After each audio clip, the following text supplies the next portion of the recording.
हर्ष जी, रांची झारखंड से। जी। महाराज जी कोटि कोटि प्रणाम, राधा राधा। महाराज जी, मैंने जो कुछ भी भगवान से मांगा उन्होंने देर सवेर दे दिया। ये मेरा प्रारब्ध था। अगर मेरा प्रारब्ध इतना अच्छा था तो इस जन्म में मैंने देह मोह में आके व्यभिचार जैसा पाप क्यों किया? मैंने पुण्य कर्म ही क्यों नहीं किए? महाराज जी, मैं अपने ऊपर ईश्वर की बनाए हुए प्रारब्ध नहीं भोगना चाहता, कृपया मार्गदर्शन करें। तो विवेक एक ऐसा है जो आपको बचा सकता है। विवेक जानते हो, उससे परिचय हुआ है? विवेक का तात्पर्य होता है बुद्धि के निर्णय को ठीक से देखना। अगर बुद्धि पर कोई जांच कर पाता है तो विवेक कर पाता है। प्रायः सब बुद्धि की धरा में जहां कामना उत्पन्न होती है मन में, तो बुद्धि को अधीन कर लेता है। और बुद्धि जब तक दस्तखत नहीं करती तब तक कि मन कुछ नहीं कर सकता। और वो 1 सेकंड से भी कम हिस्से में बुद्धि से दस्तखत करा लेता है और फिर वो भ्रष्ट आचरण में चला जाता है। अभी अंदर से भगवान की शरणागति तो हुई नहीं है। बट जो अंदर की बात है, पहले हृदय से स्वीकार करो कि मैं भगवान का हूं, अंदर से। इसके बाद विवेक से देखो कि ये जो मन की मांग हो रही है, ये धर्मयुक्त है कि नहीं।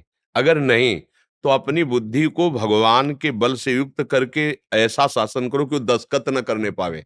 जब तक मन को बुद्धि की स्वीकृति नहीं मिलेगी, तब तक वो कुछ नहीं कर सकता। अब मन है जन्म जन्मांतरों से विषयों का गुलाम। जो चाहे वो देखे, जो चाहे वो सुने, जो चाहे वो सूंघे, जो चाहे वो भोगे। मना खष्टान इंद्रियाणि प्रकृति स्थानि कर सते। अब विवेक बल सत्संग के द्वारा भगवान के भजन की कृपा से जो विवेक प्राप्त हुआ कि ये नहीं करना चाहिए। प्रारब्ध पशुओं की बात है, समझे ना। अब जो प्रारब्ध में वो भोगेगा, हम पशु नहीं हैं, हम मनुष्य हैं। हमारे अंदर भगवान ने विवेक दिया है। आए हुए प्रारब्ध से हम बच सकते हैं। 1 करोड़ रुपया तुम्हारे प्रारब्ध में लिखा है। अब उस 1 करोड़ से तुम अनाथों की सेवा कर सकते हो, धर्म की क्रियाएं कर सकते हो, माता पिता, बड़े बूढ़े, बीमार, साधु महात्मा, अन्य सेवा करके। तो आपको प्रारब्ध ने क्या किया? वो 1 करोड़ से तुम होटलबाजी कर सकते हो, गंदे आचरण कर सकते हो। तुमने क्या किया? विवेक के द्वारा अपने प्रारब्ध को ऐसा ऊंचा उठा दिया जो भगवत आराधना के रूप में बदल गया। अब हम खूब चाहते हैं कि ऐसा हो जाए, नहीं हो रहा है। प्रारब्ध मुझे गिरा रहा है, नहीं गिरा पाएगा। मेरे प्रभु की इच्छा है इससे भी कुछ और अच्छा होना। स्वीकार करो अंदर तत्काल। और वो प्रारब्ध जो बुरा आया ना, इतना भी नहीं बिगाड़ पाएगा, क्योंकि उसके बीच में प्रभु को ले आए। तो प्रभु हैं सब लोगों के महेश्वर। वो ऐसा कुछ होने ही नहीं देंगे जिससे तुम्हारा पतन हो जाए, जिससे नाश होता क्या है कि हम लोग छोटे बच्चे जैसे खिलौने में नहीं रच जाते। ये मुझे चाहिए, बस चाहिए, बस चाहिए। तो जैसे माता नहीं कि उसे देना तो नहीं चाहती थी, वो चाहती थी कि तू मेरी गोद में आकर बैठ और मेरा अमृत में दुग्ध पान कर। पर वो बहुत हठ कर रहा है, तो इशारा कर देती पति को, माँ पिता को। ये बस ऐसे ही कुछ हालत हमारी है। जब हम बहुत हठ करते हैं कि मुझे भोग चाहिए, तो इशारा हो जाता है कि बच्चा है, चलो। वो तो चाहते हैं कि सर्व भोगों का त्याग कर महाआनंद भोग आओ, हमारे माँ सुख में निमग्न हो। पर हम लोग अल्प बुद्धि वाले हैं, तो दृश्य भोग विषयों को देखकर उन्हीं के भोगने की इच्छा कर लेते हैं। इसमें ना भगवान की प्रेरणा समझो और ना इसमें कोई प्रारब्ध की प्रबलता समझो। इसमें बुद्धि की हीनता है। यदि इतना प्रारब्ध प्रबल हो तो भगवान ये आदेश नहीं कर सकते हैं कि इस मनुष्य जीवन से केवल मेरी प्राप्ति करो। क्योंकि भैया प्रारब्ध के अधीन अगर होगे, प्रारब्ध में भगवान तो मिल जाओगे। नहीं तो भैया नहीं होगा, क्योंकि प्रारब्ध कोई देवता नहीं है, हमारे किया हुआ पूर्व का कर्म है। और हम चाहें तो ऐसे कर्म करें कि उस प्रारब्ध को विनाश कर सकते हैं, नए भाग्य की रचना कर सकते हैं। तभी तो मनुष्य शरीर मिला है। तो इसलिए थोड़ा संभलो। हमारा प्रारब्ध में बुरा आचरण आया, हम कर गए, ये विवेकहीनता से होता है। प्रारब्ध में इतनी सामर्थ्य नहीं होती। इसमें हमारी कामना होती, वासना होती, हमारी इच्छा होती, और हम स्वीकृति दे देते हैं कि भैया प्रारब्ध में था इसीलिए संयोग बना। ये केवल अज्ञान है। हर प्रारब्ध का आप विनाश कर सकते हो। आपके पास नाम जब है, ऐसा है वो जैसे बोर्ड उसमें पेंसिल से लिखा जाता था ना, इतनी बड़ी रबड़ सी आती थी, ऐसे करो मिट जाए ये नाम, वो जो भी लिखा है सब मिट जाएगा। आप भजन परायण रहो और सत्य मार्ग का अनुसरण करो, धर्म से चलो। जो गंदी बातें मन में प्रेरणा आती है, विवेक के द्वारा उसे रोको। जहां तक रोक सकते हो। अगर गलती हो जाती है तो आप प्रभु हैं, उनसे फिर प्रार्थना करो, फिर आगे संभल करके चलो। पर उसको ऐसा न ले जाओ कि ये प्रारब्ध था। नहीं नहीं, ये मेरी गलती थी। प्रारब्ध हम कह रहे देखो, प्रारब्ध में सब कुछ सामने आ गया, माना सब भोग आ गए, लेकिन आप भोगना स्वीकार ना करो। तो प्रारब्ध था तो आ गए ना, और उसे बांट दो ना, उसे विस्तृत कर दो। आप मत भोगो, तो उससे क्या होगा? भगवत प्राप्ति की योग्यता आ जाएगी आप में। अब प्रारब्ध को केवल भोगते रहे सुख दुख को, तो हम में और पशु में अंतर क्या रह जाएगा? वो प्रारब्ध के अधीन है, वो विवेक नहीं लगा सकता। लेकिन हमको विवेक करने का सौभाग्य मिला है। उत्तम देह सबसे है मानव देह, और इसमें सबसे बड़ी प्रधानता है कि विवेक प्रधान है। बुद्धि प्रधानता अलग है, विवेक प्रधानता अलग है। विवेक जाग, बुद्धि तो सब में है। कैसे चोरी करना है, कैसे व्यभिचार करना है, कैसे हिंसा करना है, कैसे उसको गिराना है, कैसे उसको दुखी करना, देखो कैसे बुद्धि के प्रभाव है। लेकिन विवेक, कैसे अपने को बचाना और कैसे उसको बचाना है, कैसे अपने को सुखी रखना, कैसे सबको सुखी रहे, ये विवेक है। ये हो जाए बस काम बन गया। साधु संग से, भजन से, शास्त्र स्वाध्याय से, पवित्र आचरण से यही विवेक सुरक्षित रहता है, बढ़ता रहता है। और जब विवेक बढ़ जाता है तो ये भगवान का स्वरूप हो जाता है, यही ब्रह्म अनुभव करा देता है। समझ पा रहे हो जी? आशीष जी यमुनानगर से। श्री राम जी गुरुदेव। गुरुदेव आपके चरणों में कोटि कोटि प्रणाम। गुरुदेव, श्री जी की कृपा से आपके चरणों का आश्रय मिलना एवं जीवन में अचानक से परिवर्तन आना इस अदम पापी के लिए किसी चमत्कार से कम नहीं है। इस शरीर की माता जी के जाने के बाद लगता था कि जैसे अब कुछ नहीं रहा, बट आपके सानिध्य से सच में आभास हुआ कि अब बहुत कुछ है। गुरुदेव, घर में श्री जी प्रिया प्रीतम विराजमान है। कभी कभी सेवा में देरी हो जाती है। आपके वचनानुसार हम जिस प्रकार नाम जप हर समय कर सकते हैं, क्या उसी प्रकार सेवा भी हम किसी भी समय कर सकते हैं, या हाँ, सेवा का समय नहीं निर्धारित है? नहीं नहीं, गृहस्थ के लिए आप छूट है आपको। जब समय मिले तो आराम से खूब मस्त होकर के सेवा करो। मतलब सुबह जल्दी है, इतनी कर दो कि प्रभु को उठा के बैठा दिया, मुख पोंछ दिए, थोड़ा कुछ भोग लगा दिया, चले जाओ। अगर अब शाम के आना है, मान लो काम में व्यस्त हो, शाम फिर आराम से आकर के उनको श्रृंगारित करो, भोग लगाओ, आरती करो। क्योंकि मन अब लगेगा ना, अब सेवा में बैठे हैं, तुम्हें लगेगा कि हमें 8 बजे पहुंचना है या मैं बहुत लेट हो जाऊंगा। अब तो आपका मन वहां पहुंच रहा है, सेवा कहाँ हो रही है? सेवा इसका मतलब आप बेफिक्र हो गए, अब शांत भाव से सेवा कर रहे, समझ रहे हो? गृहस्थी में सबसे बड़ी सेवा है कर्तव्य कर्मों का पालन करना। और वो पूजा में बाहर ही बैठा रहेगा तो फिर ज्यादा नहीं बन पाएगी वो सेवा। वो न बन पाएगी तो कर्तव्यच्युत हो जाएगा, क्योंकि उसे धन चाहिए, उसे व्यवस्था चाहिए। तो थोड़ी भगवत सेवा की और उसको भगवत सेवा मान करके की, और जब उससे छुट्टी मिले फिर ऐसे करें। अब जिस दिन कार्य में नहीं जाना है उस दिन खूब सेवा विस्तार कर दो। जिस दिन लगा कि हमें कार्य में, सेवा को छोटा कर दो और नाम जप करते रहो। वो सब भगवान की सेवा के भाव। गृहस्थी में सबको समझना चाहिए, माता बहनों सबको समझना चाहिए। अब मान लो पति को 7 बजे जाना है, अब उनको लग रहा है हम पूरी से ठाकुर सेवा में बैठे हैं, और उसको ऑफिस में अपना टिफिन भी लेके जाना है, चाय भी नाश्ता करना है। बिल्कुल ठाकुर सेवा मत करो, बात हमारी समझो। पति में भगवान की भावना करो, पहले रसोई बनाओ और ठाकुर के लिए निकाल के रख दिया, पति का टिफिन लगाओ, उसको पवाओ, तैयार करो, और जब वो चला जाए तो उसमें भी ठाकुर है। लकड़ी के मंदिर में ठाकुर है, पाषाण के मंदिर में ठाकुर है, तो चैतन्य मंदिर में ठाकुर नहीं है? अब पति वहां भूखा रहे, वो जले कि यार ये पूजा में बैठी, चाय के लिए भी नहीं पूछा, तो हमें तो लगता है कि अभी सही समझ नहीं है। आठों पहर सेवा करना है हम लोगों को, क्योंकि हमारे पास दूसरा काम नहीं है। आप लोगों के पास गृहस्थी के बहुत से कार्य हैं। आपको चाहिए ठाकुर सेवा छोटे में निपटाओ, और सबकी सेवा की भावना से जो जो कर्तव्य कर्म है वो श्री जी के लिए ही कर रहे, ऐसी भावना से खूब नाम जप करो। और जब खाली समय हो तो टीवी, पेपर, ताश, इधर उधर के प्रपंच उसमें न लगा के फिर ठाकुर सेवा करो। जब समय मिल जाए, जब समय मिल जाए, 8 बजे रात के समय में अपने घर के ठाकुर है, 8 बजे रात को बैठ के उनको दुलार किया, आरती की, हाथ जोड़ा, प्रभु आप देखो बहुत प्रसन्न हो जाएंगे वो। हमारी बात समझना। छोटा सा बच्चा है, अब वो रो रहा है, वो भूख लगी, बोले रुको पहले ठाकुर सेवा। नहीं, वो ठाकुर है, उसे नहलाओ धुलाओ, उसको थोड़ा भोग लगाओ, पवाओ, बैठो तुम, आओ हमारे पास बैठो। फिर ठाकुर जी प्रसन्न हो जाएंगे। ठाकुर जी समझो हमारी बात।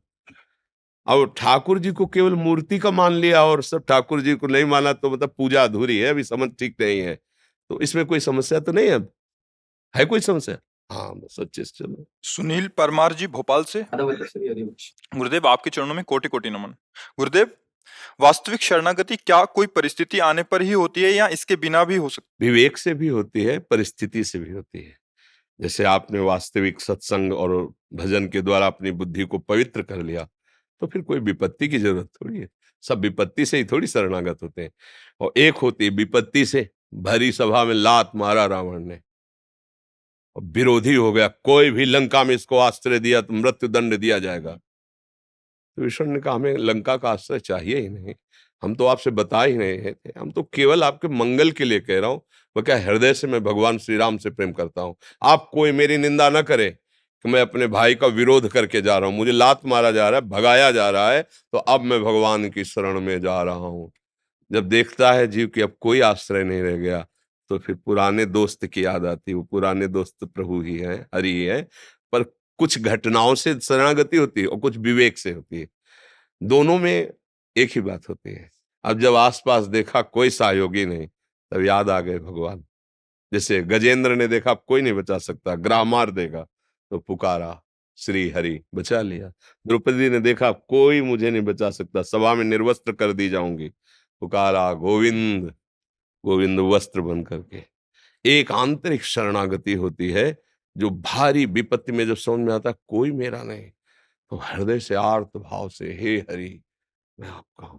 और एक विवेक से होती है, विवेक से अहमता ममता का नाश करके उसने देखा कोई मेरा नहीं, एकमात्र परमात्मा ही है, अंदर से शरण हो। दोनों को गति एक ही होगी, पर दो इसकी प्रक्रियाएं, एक विवेक के द्वारा शरणागति होना और एक जो है विपत्ति के द्वारा। ऐसी समस्याओं में फंस गया, आपकी कोई रास्ता नहीं, एक ही रास्ता है श्री भगवान। अब वो भगा भगवान की तरफ, मंगल हो गया, कैसे भी भगे। और एक है कि उससे सत्संग के द्वारा पता चला संसार नाशवान झूठा, और विवेक बढ़ा, और होए विवेक मोह भ्रम भागा, तब सब विषय विलास विरागा। मोह गए बिनु राम पद होई न दृढ़ अनुराग। मोह का नाश हुआ, भगवान की शरणागति हो गई। विपत्ति में सब आश्रय छूटा, अब कोई सहयोगी नहीं, मुझ दीन अनाथ का अब कोई सहयोग कर, हे हरि हे करुणा, हो गई शरणागति। समझ पा रहे आप? हाँ। पूजा जी। गुरुदेव आपके चरणों में नमन। गुरुजी, मेरे शरीर का पुत्र 4 वर्ष का है, उसके स्कूल में गायत्री मंत्र प्रार्थना में नित्य होती है। महाराज जी मैं क्या करूं, हमारी अनन्यता में इसमें कोई वो तो नहीं? नहीं, आप अपने हृदय की बात देखो। अनन्यता पहले समझो, अनन्यता किसे कहते हैं। हम आज कौन सा चरित्र गा रहे थे, सुना है? हाँ, अनन्यता का मतलब अभी बताया नहीं। जब सर्वांग दृष्टि से देखो तो उसी हाथी का वर्णन हो रहा है, किसी और कर ले, और समझो हमारी बात। सो अनन्य गति जाके यस मति न टरे हनुमंत, मैं सेवक सचराचर रूप स्वामी भगवंत। मेरा प्यारा सब में समाया हुआ है, कोई अलग नहीं, एक क्षण भी। बाहर से हम उसी की चर्चा करेंगे, लेकिन प्यार उसी रूप का करेंगे जो हमें गुरुदेव ने दिया है। मंत्र हम वही जपेंगे जो गुरुदेव ने दिया है। अब मान लो ऑफिस में है, कोई भी कार्य उसको करना पड़ता है। किसान है, किसानी करेगा, वो अनन्यता में यही थोड़ी कि हमें केवल श्री जी की पत्रावली बनानी है। अरे कोई फौज में है, कोई व्यापार है, कोई नौकरी है, हमें सेवा मिली, हर तरह से इसकी बुद्धि को आकर्षित करके मेरे में लगाओ। हमको जो सिद्धांत समझ में आएगा, जो मार्ग समझ में आए, उससे घसीटेंगे और घसीट के ले आएंगे प्रिया प्रीतम में। बस अनन्यता का भाव ये कि हमारे यहाँ दूसरा नहीं है। और उस महापुरुषन ने सब रस गायो, देखनो ये है कि उनको हियो कहाँ ठहरानो, उनका हृदय कहाँ आसक्त हुआ है। तो जैसे माँ हो, आप अपनी भक्ति को पुष्ट करो। अब बच्चा है, गायत्री मंत्र उच्चारण कराया जाए। कभी अब राष्ट्र में सेवा में, मान लो आर्मी में चला गया, तो अब तुम कहोगे उसको पंडिताई सिखाओगे, उसको भक्ति, उसकी वो भक्ति है, वहां हिंसा ही भक्ति होगी। जो सामने वाला शत्रु हम पर आक्रमण कर रहा है, हमारे देश हमारे धर्म की तरफ, तो फिर उसका नाश करना ही हमारी भक्ति होगी। उस समय थोड़ी कि अगरबत्ती लगाना रहे, दौड़ करके प्राण बलिहार करते हुए देश में आक्रमण करो उस पर। तो भक्ति का अलग अलग स्वरूप है, पर हम सब कर उसी के रहे। देखो, किसी आर्मी वाले से पूछो क्या बोलेगा, जय हिंद। तो हमसे पूछोगे तो क्या बोलेंगे, जय हिंद। सबसे पहली हमारी भक्ति तिरंगे को प्रणाम करना है। हम हिंदुस्तानी हैं, सबसे पहले हम हिंदुस्तानी हैं, भारतवासी हैं। हमें कुछ भी सेवा मिली, अपने भारत की सेवा कर रहे हैं। कोई भी आ जाओ, सबका स्वागत है, और जो हमने आनंद लिया है गुरु प्रदत्त, उसी का तुम भी आनंद लो। जहां चलना है वहीं चलो, लेकिन हम हैं कौन? हमारे आगे क्या लगेगा? भारतवासी तो लगेगा, हमारे दूसरे देश का नाम थोड़ी आ जाएगा। तो हमारी भक्ति किसके लिए है? अपने देश के लिए है, हमारे जन जन के लिए है। हमारा पूरा परिवार विश्व है, पर हमारा निजी घर कौन सा है? भारत है, निजी घर भारत है। ऐसे ही सब जितने हम भारतवासी हैं, यदि हम अपने धर्म से चले तो हम अपने झंडे को ही ऊंचा कर रहे हैं, अपने देश की पावन। हम गंदे आचरण ना करें, हम गंदा भोजन ना खाएं, हिंसा ना करें, चोरी ना करें, व्यभिचार ना करें, तो हम अपने एक मोहल्ले को पावन कर लिया ना, तो भारत की सेवा हो गई। एक घर को पावन कर लिया, एक व्यक्ति को पावन, भारत की सेवा हो गई। जैसे वो पूरे देश की रक्षा के लिए प्राण बलियार के, हम देश की पावनता को सुरक्षित, हम अपना ही घर गंदा किए, अपने ही मोहल्ला गंदा किए, तो भारत का ही तो नाम है ना। कहीं बाहर अगर समाचार में जाएगा तो घटना में क्या आएगा? भारत में अमुक प्रदेश में अमुक ग्राम में ऐसा ऐसा हुआ, पहले भारत आएगा। तो ऐसे ही समझो, हम सब श्री भगवान के हैं, हमारी पूरी सेवा सब श्री भगवान की है। चाहे नौकरी हो, चाहे पेशा हो, चाहे किसानी हो, चाहे व्यापार हो, पर धर्म युक्त करें। जिसको जो, वो विद्यार्थी है उसको सब पढ़ाया जाएगा, और उसमें कह दे कि नहीं ये नहीं पढ़ना हमारी अनन्य, नहीं, उसको विस्तार से समझो, विशाल बुद्धि रखनी चाहिए। हमारा हृदय देश, जैसे उत्तम स्त्री अपने पति से प्यार करती है, और कोई छापा थोड़ी लगाए रहती कि फोटो का छापा लगा ले, नहीं, पति के भाई से भी वो प्रेम करती है, पिता माता से भी प्रेम, सबसे प्रेम प्रदर्शित करती है। लेकिन उसके अंदर आसक्ति का विषय क्या? केवल पति, और बाहर से किसी को नहीं दर्शाएगी ये बात। पूरे परिवार को ऐसा प्यार करेगी, सबसे प्रेम करती है, लेकिन वो सबसे प्रेम केवल इसलिए करती है कि उसका पति राजी है, बस। और अगर उसका पति सबसे अलग हो जाए तो उसको किसी के आदेश लेने की जरूरत नहीं, उसी के पीछे दिखाई देगी। ऐसे ही हम सब व्यवहार कर रहे हैं, लेकिन हम हैं किनके? प्रभु के हैं। अगर कहीं ऐसा लगा तो फिर मेरे तो गिरधर गोपाल दूसरो न कोई, वहां दूसरा कोई दिखाई नहीं देगा। ये भक्ति का आंतरिक रहस्य समझना है जी। शाश्वत जी, राधे राधे गुरु जी, आपके चरणों में कोटि कोटि प्रणाम। महाराज जी, कोई साधक मेरे से अपने हृदय का भाव बताते हैं, तब मुझे ऐसा लगता है कि मैं तो इसके समक्ष तुच्छ हूँ। यद्यपि मैं अपने हृदय को बहुत मनाता हूँ, मगर गलानी और जलन होने लगती। साधक हृदय का बात बता ही नहीं सकता। अपना भाव नहीं, सच्चा साधक अपने हृदय का भाव तुम्हारे सामने कैसे रख सकता है? वो केवल इष्ट और गुरुदेव के साक्षी होता है, सामने नहीं। वो भूल कर रहा है, या साधक नहीं है, या तो बहुत भूल कर रहा है, अपने अहम का पोषण कर रहा है। ऐसा साधक नहीं होता। अपने आराध्य देव की गुप्त अनुभूतियों को केवल गुरुदेव या आराध्य देव, बस, दूसरा नहीं। अगर कभी उपदेश भी दिया जाता है, अनुभूतियों को भी कहा जाता है, तो थे एक ऐसे, उनको ऐसे तुम पकड़ पाओ तो पकड़ पाओ। अहम भरे शब्द की ये मेरे हृदय की अनुभूतियां, वो केवल गुरुदेव आराध्य देव, पहली बात। दूसरी बात, हमें दूसरे की बात सुन करके ना तो हर्षित होना, ना शोकित होना है। क्यों? क्योंकि हम जिस मालिक से जुड़े हो वो देखे कि मुझे कैसा बनाना है। मैं क्यों चाहूं? मैं तो समर्पित हूं। अब ठाकुर मुझे जैसा चाहे वैसा बनाए। हमारा कर्तव्य है उनकी आज्ञा के विरुद्ध आचरण नहीं करूंगा, और सदैव उनका सुमिरन करूंगा। स्थिति क्या देते हैं तो हमें क्या सम्मान चाहने की जरूरत है? क्या यदि भगवत प्राप्ति की जरूरत है तो हमको ये दूसरे की बात देख के जलन नहीं करनी।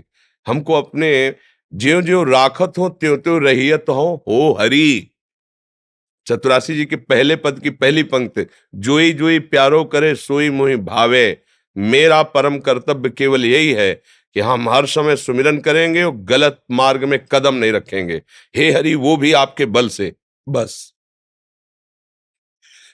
दूसरों की अनुभूतियों से हमें क्या लेना देना है? अपनी छाती का भजन अपने हृदय को शीतलता पहुंचाएगा। ऐसे हम जलेंगे तो कभी किसी से द्वेष हो सकता है, कभी ईर्ष्या हो सकती है। यदि उसकी लघुता समझ में आए तो अपने में अभिमान हो सकता है, साधना में विघ्न पड़ सकता है। अगर हम अनुभूतियां सुने तो महापुरुषों की सुने। अगर हमको मत्सरता, क्रोध, ईर्ष्या, अहंकार इससे रहित होना है तो ये निश्चय करना है कि मैं प्रभु को समर्पित हूं। मुझे बिल्कुल डगमग नहीं होना। तुम्हारे ऊपर जो प्रभु कृपा कर रहे हैं ठीक है, हमारे हृदय में जैसे प्रभु चला रहे वैसे हैं। किसी तरह से मैं उदास नहीं हो सकता, निराश नहीं हो सकता, ना दूसरे की प्रशंसा सुनकर, ना दूसरे की महिमा देखकर। मैं अपने प्रभु का हूं, जैसे वो चाहेंगे वैसे चलाएंगे। मेरी ठसक में कोई अंतर नहीं होगा, चाहे 5 जूते कोई मारे या 5 माला पहना दे। मैं अपने हरि को स्वीकार कर चुका हूं, इन बाहरी बातों से मेरे ऊपर कोई फर्क पड़ने वाला नहीं। तब तो मार्ग सही आगे, नहीं तो भगवत मार्ग है, फिर विचलित हो जाओगे। क्यों बच्चा, समझ में आ रहा है? हाँ, भगवत मार्ग विचलित किसी के कहने सुनने में नहीं। नारायण स्वामी कह रहे, सुने न काहू की कही। हम जो भी बात करते हैं बच्चा, वो हमारी नहीं होती, वो किसी महापुरुष की होगी, श्री जी ने जो भेजा है वो बात होगी। मैं तो बिल्कुल ऐसा समझो साउंड मात्र बैठा है। नारायण स्वामी कह रहे, सुने न काहू की कही, कहे न अपनी बात, नारायण वा रूप में मगन रहे दिन रात, ना काहू सो बोलिबो ना कोई व्यवहार, अपनी कुंवरी किशोरी को जियत निहार निहार। अब बोलो क्या जरूरत है, हमें जरूरत क्या है किसी की, समझ रहे ना बच्चा? हाँ, जरूरत है विरह कमंडल कर लिए बैरागी दो नैन, मांगत दरस मधु करी छके रहत दिन रैन। हृदय में आग लगी है, कब मिलोगे कब मिलोगे, हर समय चाह है एक बार भर नेत्र दीदार करने की, यही मधुकरी है। मेरे नेत्र प्यासे हैं आपके रूप, जैसे मीरा जी कहती, दरस बिन दूखन लागे नयन, आह जब से तुम बिछड़े पिय प्रीतम, कबहु न पायो चैन, दरस बिन। सही मार्ग पे आ गए। असंगो हम पुरुषा, संग तो सिद्ध महापुरुष का, नहीं तो असंग, नहीं संक्रामक बुद्धि हो जाएगी। वो अपना अनुभव बताएगा, कोई अपनी बात बताए, वो किस तरह का है, हमारी बुद्धि बदल जाए। नहीं, या तो शास्त्र सम्मत बात और या तो सिद्ध महापुरुष का वचन, नहीं तो नहीं। हमारी जो चल रहे उसे चलने दो। ये हम महापुरुषों की बात कह रहे हैं। सच्चाई से भगवत मार्ग में चलो, कहीं और से कृपा नहीं, यहीं से उत्पन्न होगी, यहीं बैठा है। सब लोगों को धारण करने वाला परम पुरुष परमात्मा यहीं छाती में बैठा है, यहीं हृदय में बैठा। उसे जागृत करो, उसे विवश कर दो, पर्दा हटा दे माया का, और सामने झांकी मिल जाए, दीदार हो जाए, निहाल हो जाए। यही है, सबसे पहले यही भगवत साक्षात्कार होता है, बाहर नहीं, यहाँ होता है। सबसे पहले वो हृदय में प्रकाशित होते, बस फिर तो जित देखो तित श्याममय, जिधर दृष्टि जाती उधर प्रीतम ही प्रीतम दिखाई देता है। और जब प्रीतम नेत्रों में बस जाता है तो फिर पी मूर्ति नैनन बसय तेहि रस रहाय समाय, ये लक्षण सुनि प्रेम के और न कछु सुहाय, और न कछु सुहाय फिर अपने मद मातो, कुटुंब देहते जाय छूट सब ही विधि नातो, जहां जहां पी की बात सुने खोजत तिन गैनन, आनंद में उमकता हुआ बस, उसे किसी के सुनने की जरूरत। अनुभूतियां तो हमारी स्वामिनी जो, हमारे लाल जो महाराज तो रेला कर देंगे, हृदय में आनंद का रेला। पर थोड़ा तो हम समर्पित हो ना, हमें किसी के सहयोग की, किसी के सुनने की जरूरत नहीं। जितना ज्ञान है उतना अभी चल दो तो सिद्ध हो जाओगे। किसी को भी, किसी को भी जितना ज्ञान है उतना स्वीकार कर लो। तुम्हें जितना ज्ञान है, तुम्हें उतने में तुम सिद्ध हो जाओगे। करके तो देखो। लेकिन दूसरे को उपदेश देना सहज है, अपने जीवन को उसमें उतारना बड़ा कठिन है। इसलिए असंग रहो और नाम मंत्र जपो, आगे अनुभूतियां खुद प्रकट होने लगेंगी। महाराज जी, कुछ भक्तों ने आपके श्रीमुख से नाम चाहा है महाराज जी। तो राधा वल्लभ श्री हरिवंश राधा राधा जपते हो आप, सबसे प्रार्थना है खूब नाम जप करो।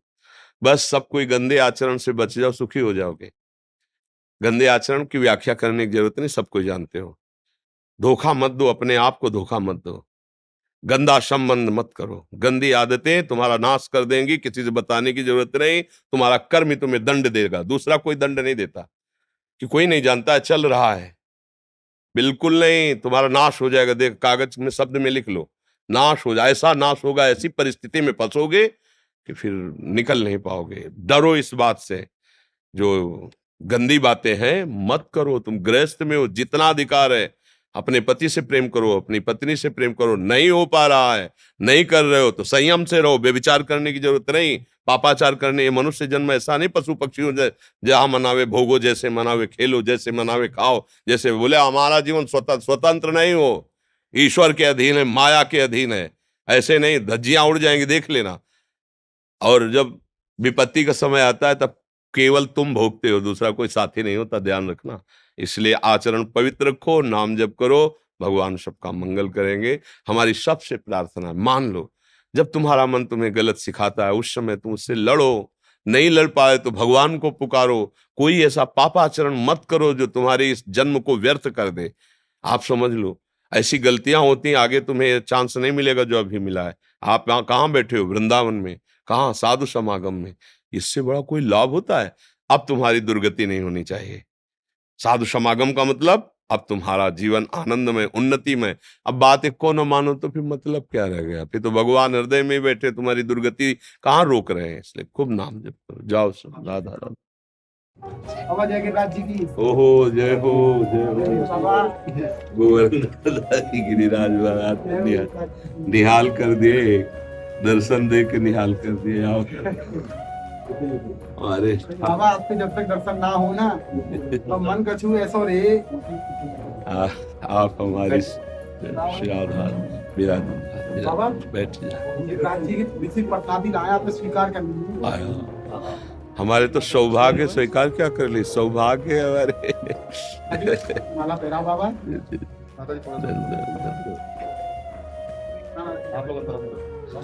माला आप पहरा बाबा।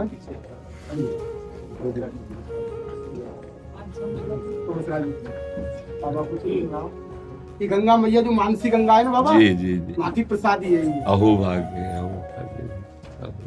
जी आपको 56 भोग को प्रसाद है बाबा। कौन जी आप दीजिए बाबा। अब हम एक ही बात कह सकते हैं, तुम सन तात उऋण मैं नहीं। हे तात, मैं तुमसे उऋण नहीं हो सकता, क्योंकि हमारे शरीर में जो खून और ब्रजवासियों की रोटियों का है उन्हीं का है। अब आप चाहे चरण छुओ या चरण छुआओ, आशीर्वाद दो चाहे आशीर्वाद ले आओ, ये आपका कार्य। हम तो मतलब निहाल हो जाते हैं जब ब्रजवासियों का प्यारे पाते हैं ना। हमें लगता है कि अगर महारानी जो कृपालु ना हो तो ये नहीं प्राप्त हो। हम इसके अधिकारी नहीं, पर आपको जैसे आप लोगों को देखता हो तो लगता है मेरे परिवार के जन, मेरे घर के जन, ब्रजवासी जन, प्रभु के आराधक, तो आप हमारे प्राण हैं, आप हमारे निजन। धर्म से चलो, जीवन ऐसा पवित्र हो जो आदर्श जीवन हो जाए। बस यही, सबको सुख इसी धर्म से चलने पे मिलेगा। सबको सुख प्रभु की आराधना से मिलेगा। ये सच्चाई लोग समझ नहीं रहे। अगर समझ जाए ना तो किसी के पास जाके जंतुर बंधाने की जरूरत नहीं, आशीर्वाद मांगने की जरूरत नहीं। राधा राधा राधा, कृष्ण कृष्ण कृष्ण, ये सबसे महान शक्तिशाली आशीर्वाद है। ये जबान पे चलता रहे तो कोई भी जहान में नहीं कि उसको परास्त कर सके। करके तो देखे, मस्त। आप जिनकी सेवा में लगे हो ना, बहुत महान कार्य है ये। बस लगे रहो, चुपचाप लगे रहो, शांति से सब। मुझे बड़ी कृपा है। ऐसी कृपा करो, ऐसा आशीर्वाद दो, आपके दर्शन होते रहे। आप हमें दर्शन देते रहे। बाबा आपके दर्शन अगर रह जाए ना तो मन बढ़िया। जय गिरिराज जी की बाबा। जय जय गिरिराज।